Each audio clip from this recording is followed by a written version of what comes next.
आचार्य चाणक्य इतनी सदियां गुजरने के बाद आज भी चाणक्य के द्वारा बताए गए सिद्धांत और नीतियां प्रासंगिक हैं। आचार्य कहते हैं, खुद को इतना कमजोर मत होने दो कि तुम्हें किसी के एहसान की जरूरत हो। बारिश की बूंदें भले ही छोटी हों, लेकिन उनका लगातार बरसना बड़ी नदियों का बहाव बन जाता है। वैसे ही हमारे छोटे छोटे प्रयास भी जिंदगी में बड़ा परिवर्तन ला सकते हैं। जीवन की सबसे बड़ी खुशी उस काम को करने में है जिसे लोग कहते हैं तुम नहीं कर सकते। जब तक आप अपनी समस्याओं एवं कठिनाइयों की वजह दूसरों को मानते हैं, तब तक आप अपनी समस्याओं एवं कठिनाइयों को मिटा नहीं सकते।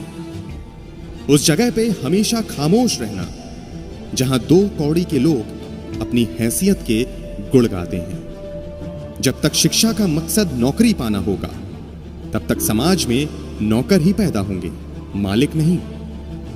किसी के पैरों में गिरकर कामयाबी पाने से बेहतर है अपने पैरों पर चलकर कुछ बनने की ठान लो। इच्छा पूरी नहीं होती तो क्रोध बढ़ता है, और इच्छा पूरी होती है तो लोभ बढ़ता है।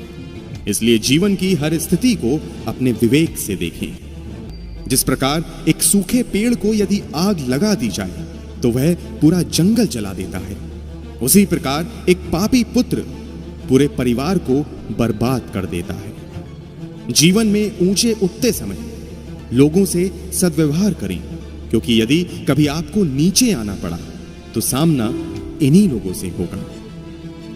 नदी के किनारे वाले वृक्ष, दूसरे व्यक्ति के घर में जाने अथवा रहने वाली स्त्री एवं बिना मंत्रियों का राजा, ये सब निश्चय ही शीघ्र नष्ट हो जाते हैं। और एक खूबसूरत बात, निष्फलता के बाद हौसला रखना आसान है, पर सफलता के बाद नम्रता रखना उतना ही कठिन है।